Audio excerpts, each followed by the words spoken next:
Borealis mine spaceship embarks on its journey into the vast expanse of space. The entire crew is resting in cryopods, as they have 4 more years to travel before reaching their intended destination.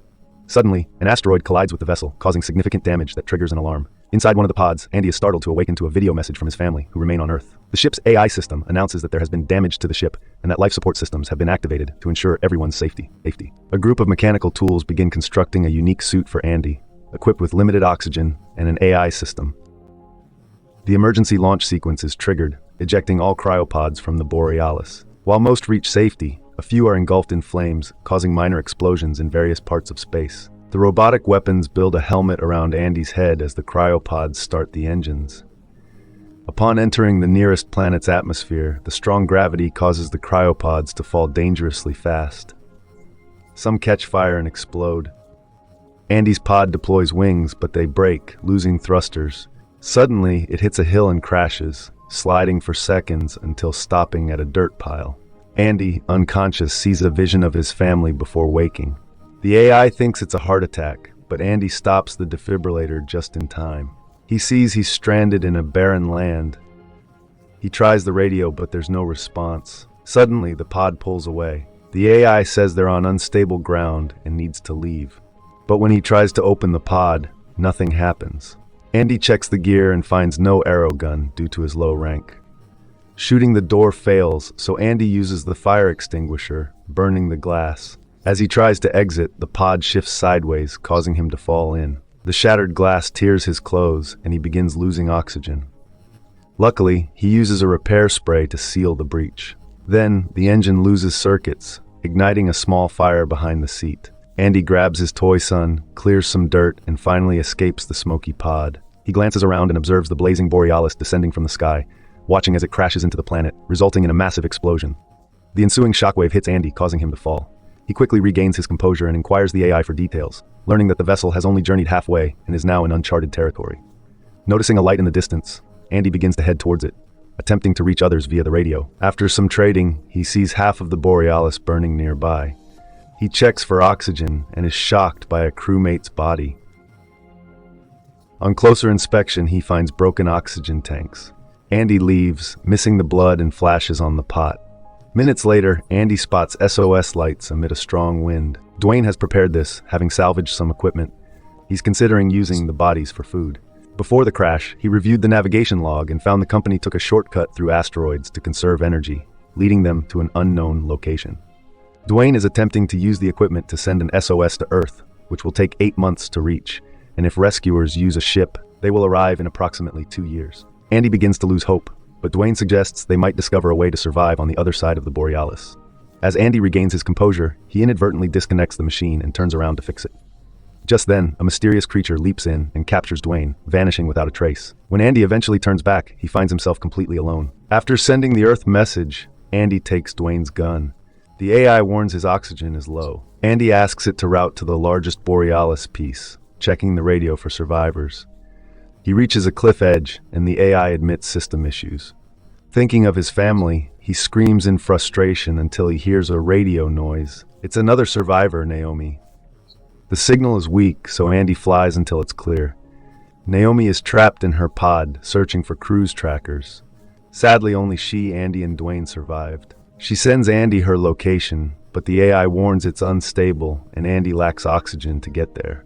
Andy hesitates to take the risk, so Naomi invites him, assuring she has enough oxygen for both.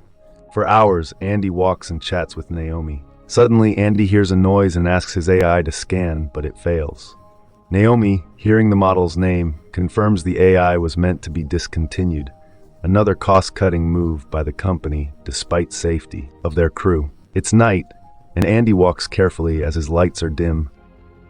It's cold, and he thinks he sees something, but blames his imagination and continues. Moments later, rocks move by his feet, making him nervous due to more noises, but no shadow looks down at him. At this point, he comes across peculiar holes in the ground, which piques his curiosity, and he decides to follow them. Eventually, he discovers a larger hole shrouded in cobwebs. This sight evokes in him a sense of sympathy towards the smaller holes or hair-like impregnations. Feeling a surge of panic, Andy hastens his pace, moving as swiftly as he can. As he continues, he observes an increasing number of cobwebs scattered across the area. Before long, snow begins to fall, and Andy becomes aware that the ambient noises have grown significantly louder. Something big approaches, and Andy turns on his helmet lights to escape. Naomi is surprised. Her scanner shows many crew trackers heading his way, but no one responds. Andy links the AI to these trackers, and signals show up around him, just as Naomi says they're in front of him, yet he sees nothing. An arrow is launched into the air, illuminating a massive creature nearby. Ever since it devoured the crew, the trackers have been lodged inside its belly. With Dwayne's gun failing to work, Andy lets out a scream and begins to flee, only for Hope to attempt to fall upon him. He halts and tumbles into a hole in the ground, and as he gazes upwards, the creature attempts to reach in. A frightened Andy keeps running, while Hope trails him from above, occasionally managing to catch her. Luckily, Andy dodges all the attacks, but he's distracted by the monster, halts, and falls off the edge of a cliff. Riding at such speed is painful, yet the snow cushions his fall. The hope that calls to him from above doesn't come. Andy remains worried after the ordeal, and Naomi interrupts to inform him that his oxygen levels are decreasing. The rain makes another mark on his clothes, so Andy quickly seals it with spray, using it all. Then Dwayne's voice is on the radio, asking for help against some species. Naomi thinks Andy should assist, but Andy doesn't want to fight monsters, and his screen is broken. But he reconsiders when Naomi says Dwayne will have oxygen. Andy flies through the torn pods, sees Dwayne's arrows, and follows them to find him. Dwayne shares the monster's weakness, but is attacked again, so Andy hides and hears on the radio how Dwayne was killed. He hides behind another pod to escape, only to find a second monster nearby, nourishing bodies. Naomi switches on the AI's voice and the lights in one of the pods, and one of the species gets distracted, allowing Andy to dash and take cover inside a different pod. Naomi then attempts to activate another pod to divert the other creature, but she mistakenly turns on the lights in Andy's pod and is startled by a body. Luckily, she succeeds in activating both of the other pods, and with both species now distracted, Andy is finally able to make his escape. Before long, the monsters realize they've been tricked and begin to pursue him, but they calm down when Andy steps into a cold spot. Once the creatures depart, Andy advises Naomi to find a safe place as well, but Naomi realizes she can't feel her legs. She begins to panic, so Andy sings the song he used to sing to his son, hoping it will help her relax and calm down. He then proceeds further and encounters a group of fireflies, which are producing a truly magnificent display with their glowing lights. One lands on his helmet and unexpectedly turns red, preparing to attack him. He is unable to inflict any damage by himself, but shortly afterwards, the other fireflies also turn red and begin to attack him collectively. Simply running a short distance is sufficient to leave them behind. Nevertheless, a grunting noise suggests that the fireflies are fearful of something else entirely. Suddenly, the ground opens, and a monster's giant mouth captures Andy, covering him in a foul substance to immobilize him. Andy is slowly drained until his entire body is inside the monster's mouth. Recalling the AI, Andy declares a heart attack. The defibrillator activates, and the shock is so strong, the monster drops Andy. The creature is now furious enough to chase him, so Andy dashes to conceal himself within something resembling a tree trunk. There's a gap in the ground, causing Andy to tumble and land amidst a nest of leaves.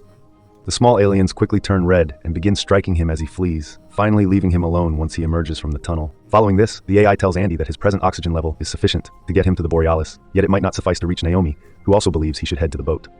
Andy, however, declines to leave at this moment and persists in running towards her. Before long, he is encircled by flames due to the crash and is experiencing significant difficulty breathing, causing him to collapse. Mustering the strength to persevere, Andy compels himself to move once more and eventually discovers Naomi in her pod. She quickly opens the door, letting him in so he can breathe again. He tries to free her leg, but his hands aren't strong enough. Luckily, her higher rank means her kit has tools, and Andy uses one to free her. Naomi feels some pain, but her leg isn't broken. After a brief rest, they grab the flare gun and repair spray and move on. The pain hinders Naomi's walking, so Andy makes a splint for her. Naomi checks Dwayne's weapon as a fleet of species surrounds them. They quickly run, and Naomi asks her AI to inject medicine to keep her legs moving.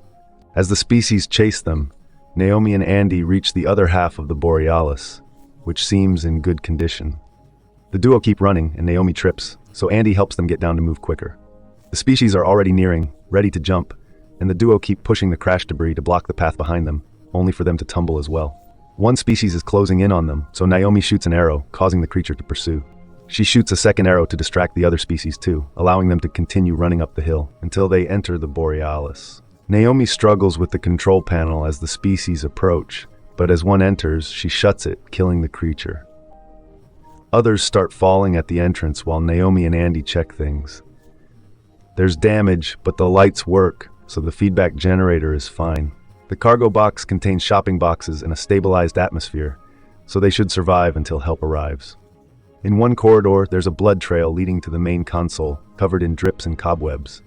The duo get busy as a large species enters, opens its belly, and removes human parts and a helmet. Andy feels unwell and forces himself to taste the vomit. Luckily, the creature leaves without noticing them. They attempt to move, but a hammer opens from the belt, revealing a larger monster.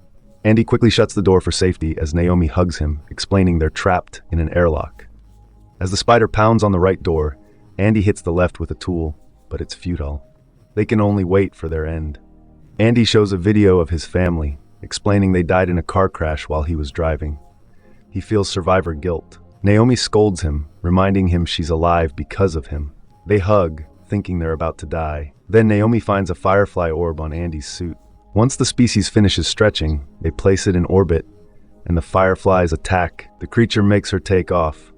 The team hits the main panel button to open the door and rushes to the boarding bay, stopping on an elevated platform.